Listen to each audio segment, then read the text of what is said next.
ఈరోజు రాష్ట్ర వ్యాప్తంగా జగన్మోహన్ రెడ్డి గారి పిలుపు మేరకు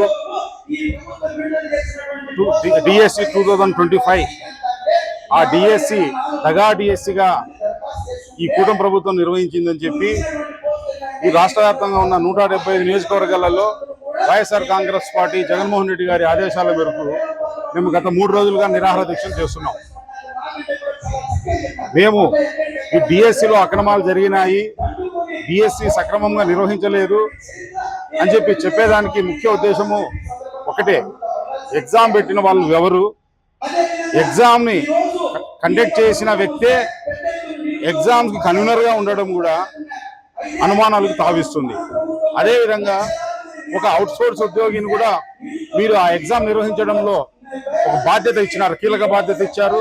అదే వ్యక్తికి మంచి మార్కులతో ఆయన పాస్ అయితే ఈ గుట్టు ఎక్కడ రద్దు అవుతుందో అని చెప్పి అతనికి ఉద్యోగం ఇవ్వకుండా ఆపింది వాస్తవం కాదా? అదేవిధంగా రాష్ట్రంలో ఇప్పటి వరకు కూడా నాకు ఊహ వచ్చినప్పటి నుంచి డిఎస్సి ఎగ్జామ్ అంటే రిజల్ట్ తర్వాత మెరిట్ లిస్ట్ ప్రకటించి ఒక్కొక్క వ్యక్తి అతను చదివిన విద్యార్హతను బట్టి అతను డైట్ చదివినాడా, బిఎడ్ చదివినాడా, టెట్ అయిందా అని చెప్పి మార్కులు కేటాయిస్తూ, అదేవిధంగా ఒకవేళ స్పోర్ట్స్కు సంబంధించిన ఏదైనా అతనికి క్వాలిఫికేషన్స్ ఉంటే దానికి అడిషనల్ మార్క్స్ ఇస్తూ మెరిట్ లిస్ట్ ప్రకటించి మెరిట్ లిస్టులో కట్ ఆఫ్ ప్రకారం ఉద్యోగాలు ఇచ్చేది గతం. కానీ ఈ కూటమి ప్రభుత్వం ఏర్పడిన తర్వాత చంద్రబాబు నాయుడు గారు, విద్యాశాఖ మంత్రి లోకేష్ గారు ఒక కొత్త విధానానికి శ్రీకారం చుట్టారు. ఎవరు అర్హులు కాదు అని చెప్పి తెలియపరచకుండా గుట్టుగా వాళ్ళకు కావాల్సిన వ్యక్తులకు మాత్రమే మెసేజ్లు పంపించి ఇంటర్వ్యూకి కండక్ట్ కమ్మని చెప్పి ఆ విధంగా ఉద్యోగాలు ఇచ్చారు. ఇక్కడ స్టేట్ స్పోర్ట్స్ కోటాలో కానీ సెంట్రల్ లెవెల్లో ఆడిన వాళ్ళు కానీ వాళ్ళు మాత్రం సెలెక్ట్ కాలేదు. ఇక్కడ వాళ్ళను పక్కన పెట్టి ఇంటర్ డిస్ట్రిక్ట్ ఆడిన వాళ్ళు, ఇంటర్ కాలేజ్ ఆడిన వాళ్ళు, అటువంటి వాళ్ళని మీరు ఉద్యోగాలు ఇచ్చారు కాబట్టి, ఎటువంటి అర్హత లేకున్నా ఎగ్జామ్ రాయకున్నా కూడా మీరు ఇచ్చారు కాబట్టి మేము ఈ డిఎస్సిలో అక్రమాలు జరిగినాయని చెప్పి గట్టిగా చెప్తున్నాము. దానికి సంబంధించి ప్రూఫ్లు కూడా ప్రతి కలెక్టర్ ఆఫీస్లో YSR Congress party already submit చేసింది. మీరు ఏదైనా కావాలంటే అక్కడ చూసుకోవచ్చు. అదేవిధంగా విద్యార్థులకి ఈ కుటుంబ ప్రభుత్వం ఏర్పడిన నుంచి వసతి దీవెన కానీ విద్యా దీవెన కానీ ఇవ్వకుండా దాదాపు 9,500 కోట్లు బకాయి ఉన్నారు వాళ్ళు. ఆ బకాయిలు కూడా వెంటనే చెల్లించాలని చెప్పి మేము ఈ విద్యార్థుల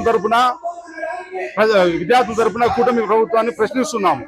అదేవిధంగా ఏ ప్రభుత్వాలు ఏర్పడినా కానీ యువతకు ఉద్యోగాలు ఇవ్వడము, విద్యార్థులకి కావాల్సిన వాళ్ళకు హక్కుగా వచ్చే చదువుని ఇవ్వడం ఏ ప్రభుత్వాన్ని కూడా ప్రథమంగా చేయాల్సిన పని. కానీ అవన్నీ పక్కన పెట్టేసి ఈ కూటమి ప్రభుత్వము విద్యార్థులకు కూడా అన్ని రకాలుగా నష్టపరుస్తూ వాళ్ళకు వసతి దీవెన, విద్యా దీవెన లేకుండా కూడా చేస్తున్నారు. అదేవిధంగా ఈ డిఎస్సి గురించి మేము గత కొన్ని రోజులుగా మేము చేస్తున్న దీక్షలకు ఈ కూటమి పెద్దలు భయపడి మేము నిర్వహిస్తున్న దీక్షా శిబిరాలపైన దాడులు చేయడము, దీక్షా శిబిరాల మీద దాడులు చేసి దీక్షలో కూర్చున్న వాళ్ళని కూడా అవమానపరిచినట్టుగా మాట్లాడడము వాళ్ళకు ఒక ప్యాషన్ అయిపోయింది.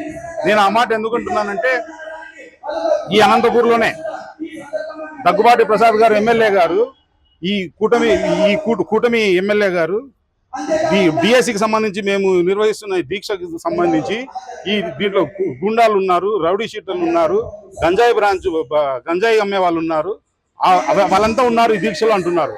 అయ్యా, మీరు ఈ దీక్షలో ఎవరున్నారనేది ఫోటోలు తెప్పించుకొని చూడండి. వైఎస్ఆర్ కాంగ్రెస్ పార్టీ శ్రేణులు ఉన్నారు, దానికి తగ్గట్టుగా నిరుద్యోగులు ఉన్నారు, యువత ఉన్నారు, విద్యార్థులు ఉన్నారు. వాళ్ళంతా మీకు కళ్ళకి ఏమన్నా గంజా అమ్మే వాళ్ళ మాదిరి, సారా అమ్మే వాళ్ళ మాదిరి కనిపిస్తున్నారంటే అది మీ చూసే కళ్ళను బట్టి ఉంటుందని చెప్పి నేను తెలియజేస్తున్నాను. అదేవిధంగా మీరు గతంలో ఛాలెంజ్ విసిరారు, మేము ఈ ఛాలెంజ్ను ఎప్పుడో స్వీకరించినాము.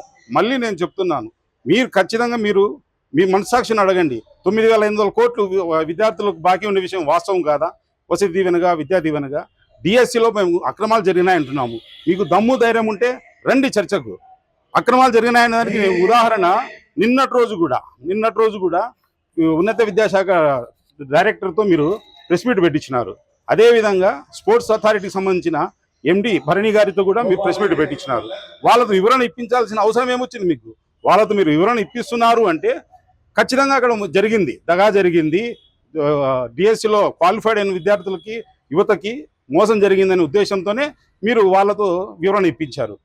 నేను దగ్గుబాటి ప్రసాద్ గారిని ఒకటే అడుగుతున్నాము, మీరు ఏ విషయంలో మీరు మాట్లాడతారో మేము చర్చలకు సిద్ధం. మీ ప్రతి ప్రశ్నకు మేము సమాధానం ఇచ్చేదానికి మేము రెడీగా ఉన్నాము.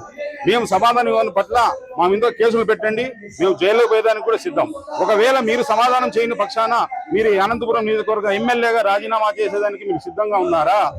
ఈ 2.5 సంవత్సరంలో రాష్ట్ర వ్యాప్తంగా అభివృద్ధి గురించి చర్చిద్దాం, అనంతపురం అభివృద్ధి గురించి చర్చిద్దాం, అనంతపురంలో మీరు ఎమ్మెల్యేగా జరిగిన అవినీతి గురించి చర్చిద్దాం, మీరు ఎమ్మెల్యేగా ఉన్నప్పుడు జరుగుతున్న సారాయి దందాల గురించి మాట్లాడదాం, లిక్కర్ వ్యాపారాల గురించి మాట్లాడదాం, అన్ని చర్చిద్దాం.